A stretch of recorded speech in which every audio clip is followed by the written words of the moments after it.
suna dai Dr. Abubakar Muhammad Sani, Birnin Kudu. An haife ni a garin Birnin Kudu kamar da sunan yake nunawa, a shekara ta wato ranar 7 ga watan Januwari shekara ta 1965. Kuma na yi primary a nan garin Birnin Kudu, Birnin Kudu Central Primary School. To kuma bayan wani lokaci na samu admission, wato aka ɗauke ni karatu a jami'ar Ahmadu Bello ke Zaria, musamman nan Institute of Administration Kongo. To na je na yi diploma accounting daga 1984 zuwa 1986. To a zamana a Zaria, a nan ne na samu damar shiga harkar karatun addini.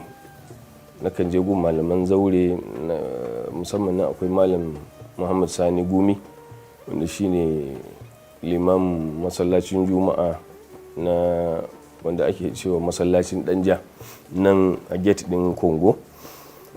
To na yi karanta risala a gurinsa. Akwai malam Muhammadu Bazamfare, shi ma nan cikin Gyallesu. Na yi karatun tun daga ahalari da iziya a wurinsa a masallacinsa. Tun a lokacin yakan kaddama ni wani lokacin in baya nan in yi sallah. To daga baya ne kuma na samu tafiya jami'ar musulunci ta Madina a shekarar ta 1992. To gaskiya farin cikin ba shi da iyaka, domin duk wanda yake sha'awar karatun addini, ba wai a iya wancan lokacin ba har zuwa yau, kowa ya samu karatu a jami'ar Madina zai farin ciki, kowanne musulmi a ko'ina. Me dalili? Babban dalilin abubuwa biyu: da karatun, da tsarkinsa, da asalinsa da ake ɗora mutum a kai, wanda duk wanda yake sha'awar karatu, inda ya san karatu, ya san irin karatun da ake a wurin, zai sha'awar yi. Abu na biyu, duk musulmi a duniya yana sha'awar a ce ya rayu a birnin da manzon Allah sallallahu alaihi wasallama ya rayu, ya taka ƙasar da ya taka, ya sallah a masallacinsa, ga kabarinsa a ciki, zai tuna masa rayuwar manzon Allah sallallahu alaihi wasallama, ya ga wurare na tarihin, kuma sannan ga malamai da ilimi ana yadawa. To kawo duk musulmi zai sha'awar wannan. Farin cikin hakika ba na wasa bane.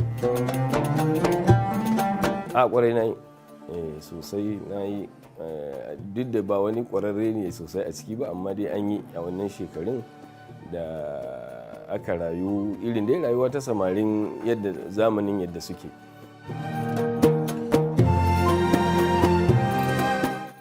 Lamba 4 kwarai an yi waɗannan abubuwan, sai haka karance-karance duk dai an yi irin waɗannan.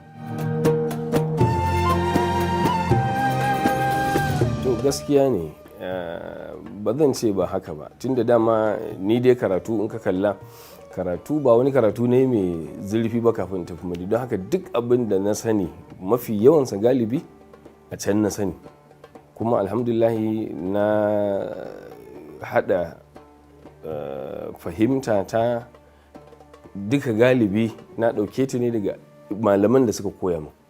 To na tasirantu hakika daga malamai waɗanda sun damu da kiran mutane kuma da karantarwar cikin sauƙin duka wannan kuma sannan kuma akwai abin da yakan koma zuwa ga ɗabi'ar mutum na rashin son hayaniyar da sauransu.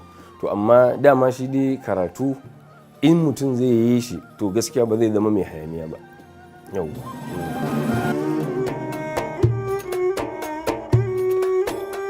bayan na dawo daga Madina, na ci gaba, na samu aiki a wannan hukumar da nake aiki a cikinta yanzu. Nan aka ɗauke a matsayin deputy director. Wato na yi aikin shekara 1 da wata na hukumar Islamic Education Bureau, haka ake kiranta da turanci, ma'ana ofishi da ke kula da harkokin ilimin addinin musulunci, makarantu na secondary senior Arabic na gwamnati ta Jigawa, duk a ƙarƙashin wannan hukuma suke. yauwa kuma hukumar ita ce mai kula da abin da ya shafi, akwai bodin makarantu na arabic na 'yan mata guda 4 na maza guda 2, akwai kuma daidai yanzu sun kai 56 da suke karkashin wannan ofishin. Amma wancan lokaci a nan na yi wannan aiki, to daga baya kuma sai na ajiye aikin, na resign daga aikin gwamnatin jiha, sai na samu aiki a jami'ar Ahmadu Bello. Har zuwa yanzu ni ma'aikacin jami'ar Ahmadu Bello tun daga shekara ta 2012, domin na dawo Najeriya 2010 daidai a February. To a lokacin kuma a Oktoba mai martaba sarkin Dutse ya bani limancin babban masallacin Dutse, dan a yanzu ni ne chief imam na Dutse.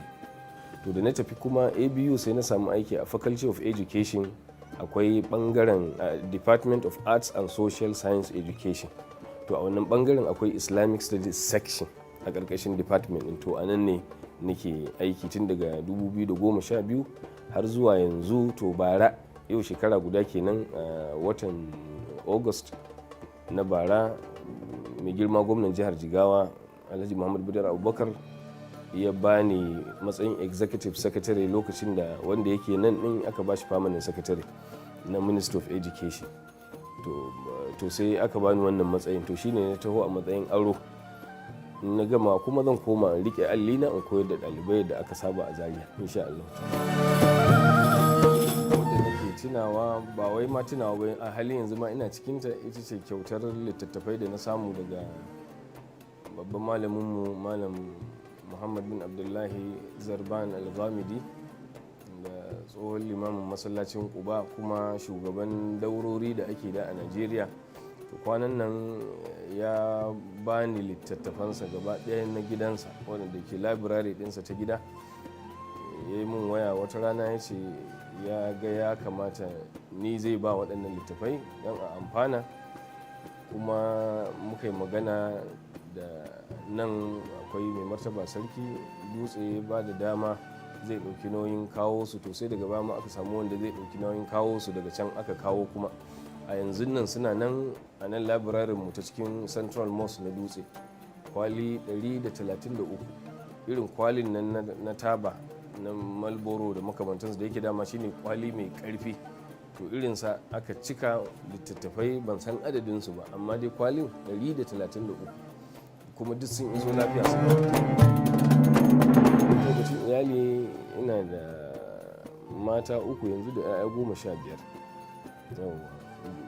Babban su ma ya gama masters shi ma a jami'ar Madina.